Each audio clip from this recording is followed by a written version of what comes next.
Bienvenidos a Historias de nuestros santos. Hoy vamos a abordar la vida de San Cipriano.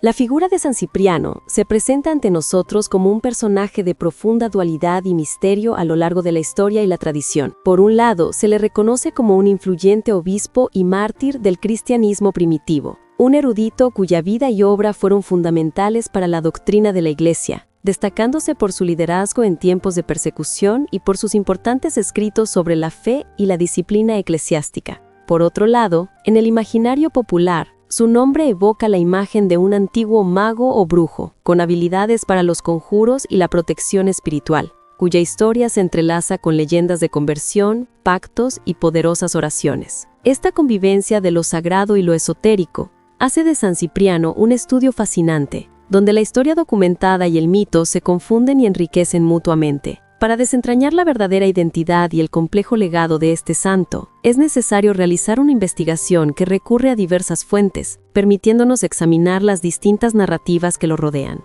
A través de este análisis podremos comprender cómo una misma figura ha llegado a tener interpretaciones tan variadas, desde la solemnidad de los textos eclesiásticos hasta la riqueza de las tradiciones populares, ofreciendo una perspectiva más completa y cautivadora de San Cipriano. Para ello, elaboramos el siguiente informe que esperamos que disfruten. Bienvenida.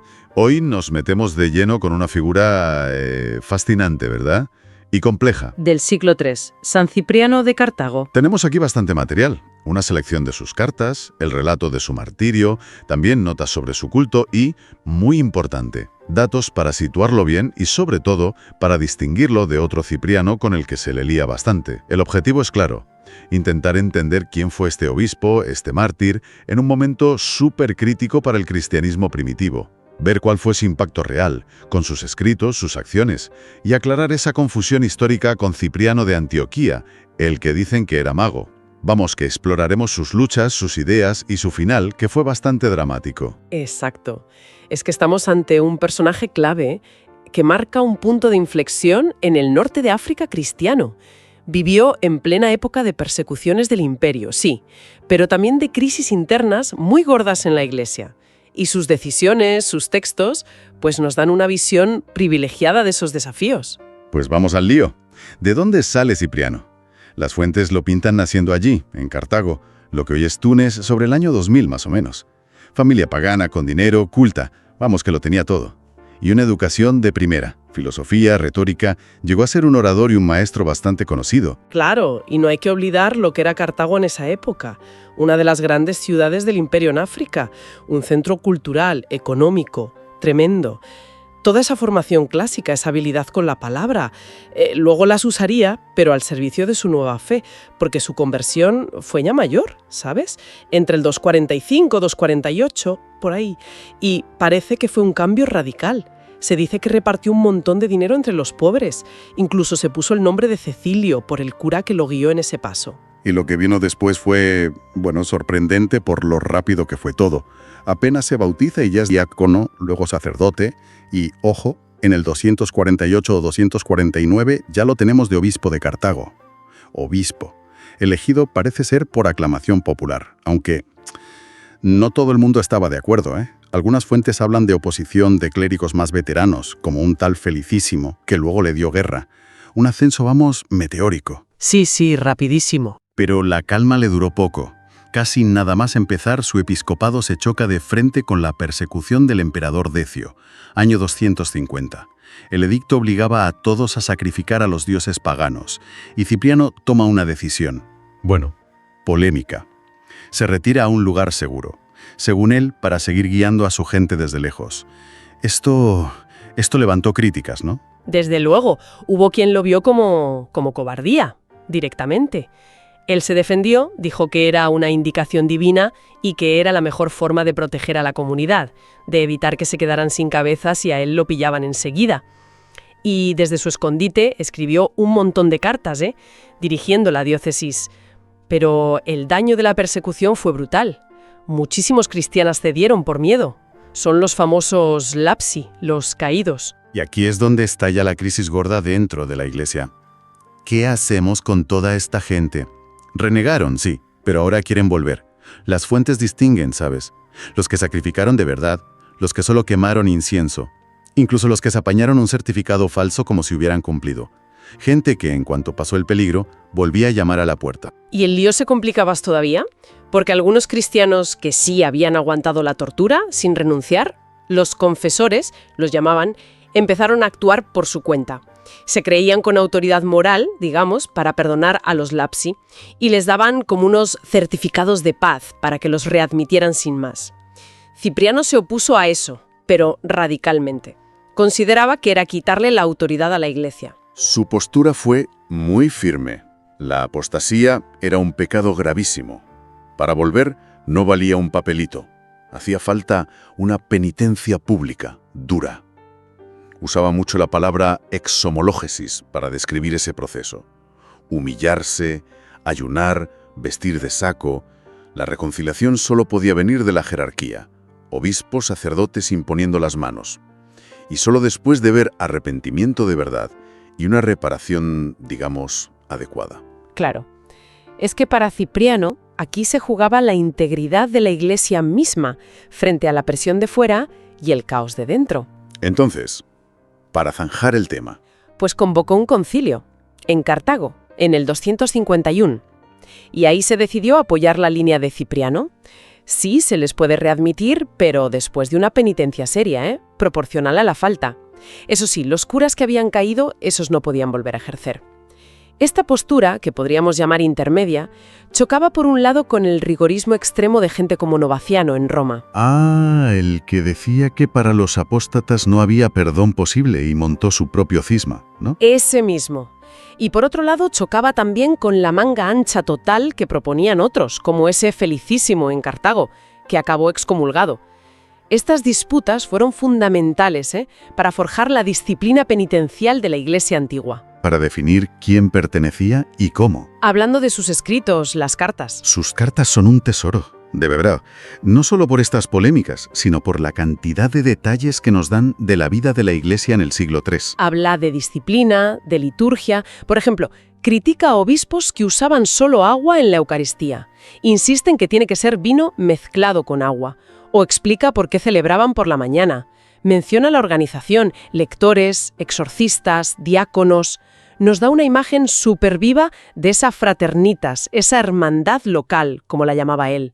Y cita la Escritura constantemente. Y además de las cartas, claro, los tratados, que tuvieron una influencia bárbara.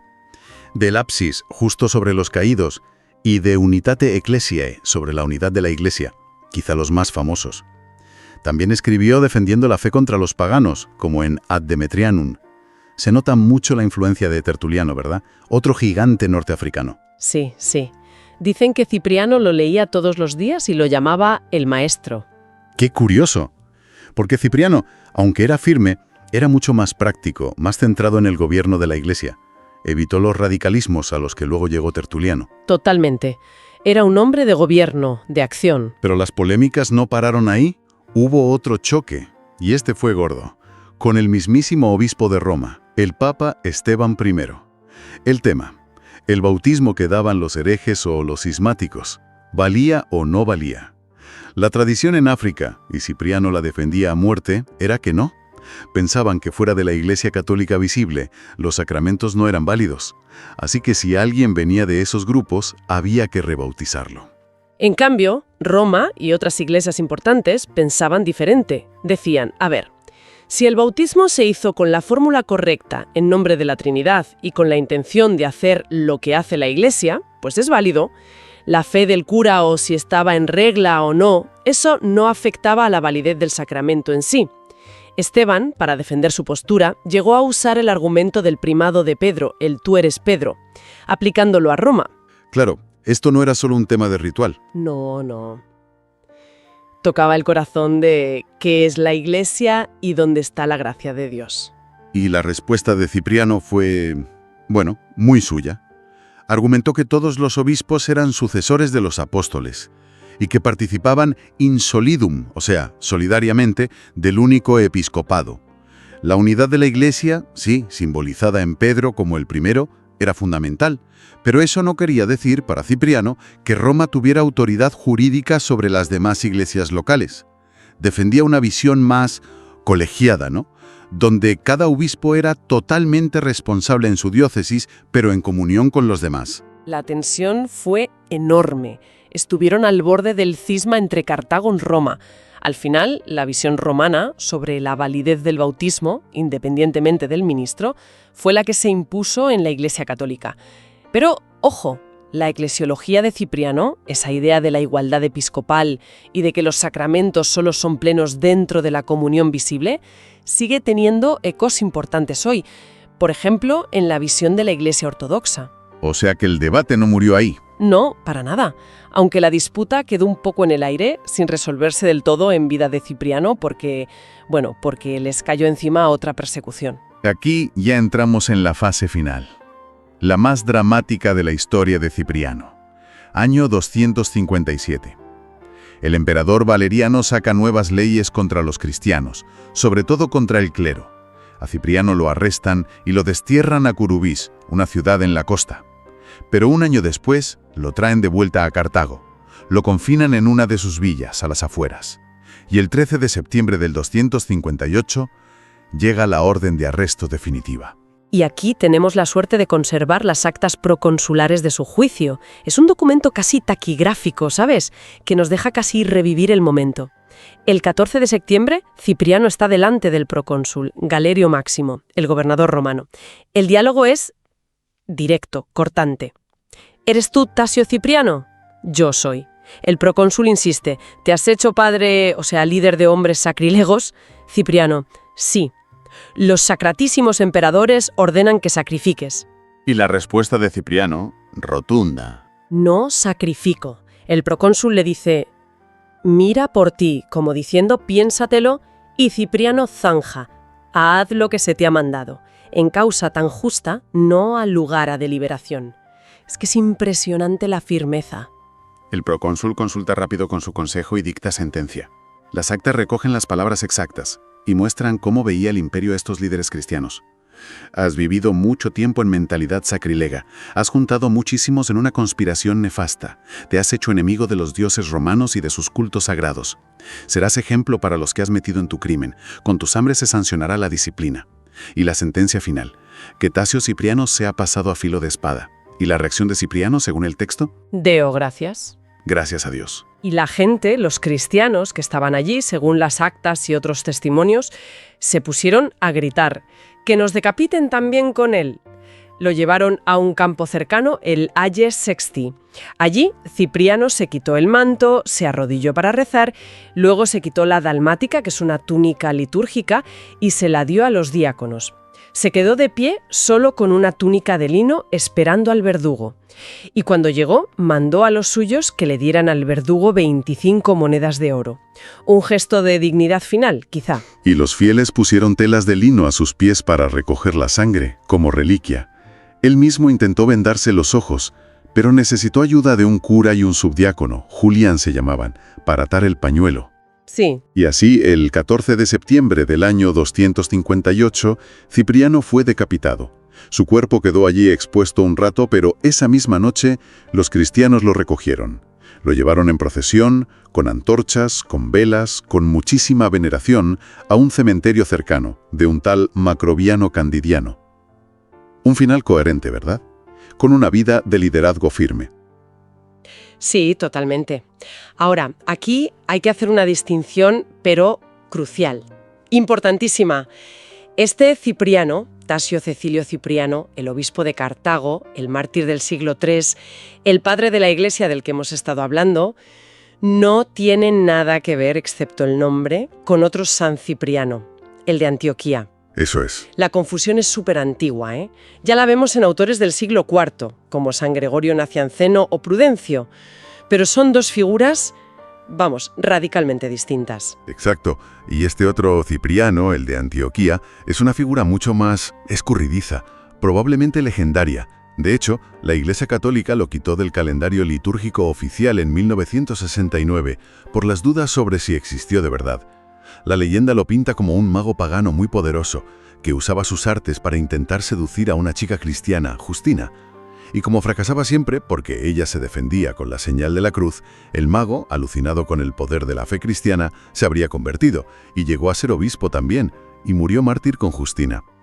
A este Cipriano de leyenda se le atribuye el famoso Libro de San Cipriano, un grimorio, un libro de magia popular, lleno de hechizos, oraciones, tesoros ocultos. Y ahí está la clave de la confusión popular.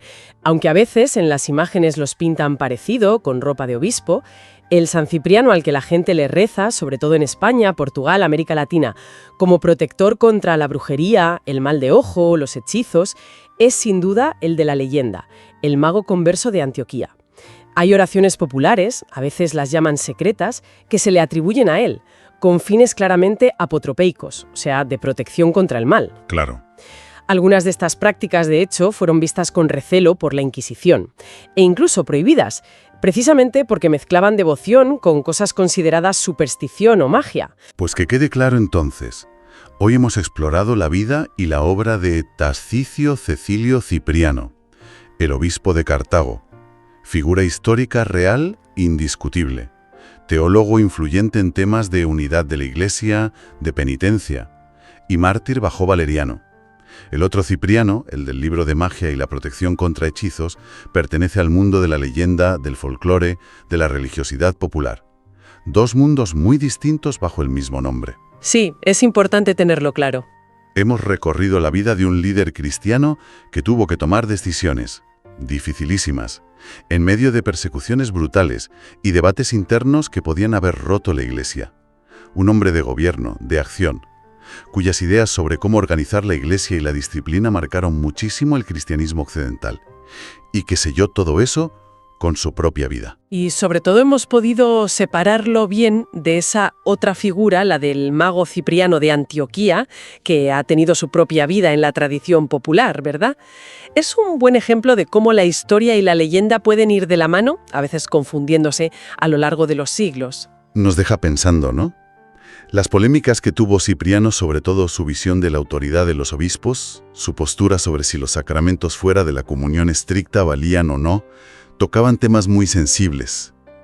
Imagina por un momento cómo sería hoy la Iglesia si esa visión más africana, con una colegialidad episcopal más fuerte y una frontera más marcada con grupos externos.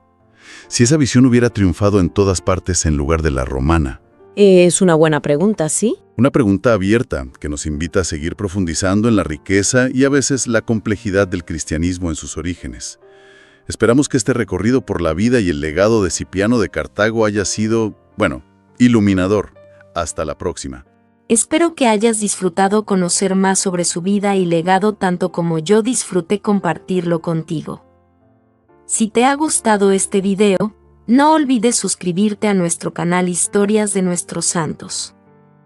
Es totalmente gratis y tu apoyo nos ayudará a seguir creciendo y trayéndote más historias inspiradoras. Activa la campanita para no perderte ningún video y deja tus comentarios abajo. Gracias por estar aquí y hasta la próxima.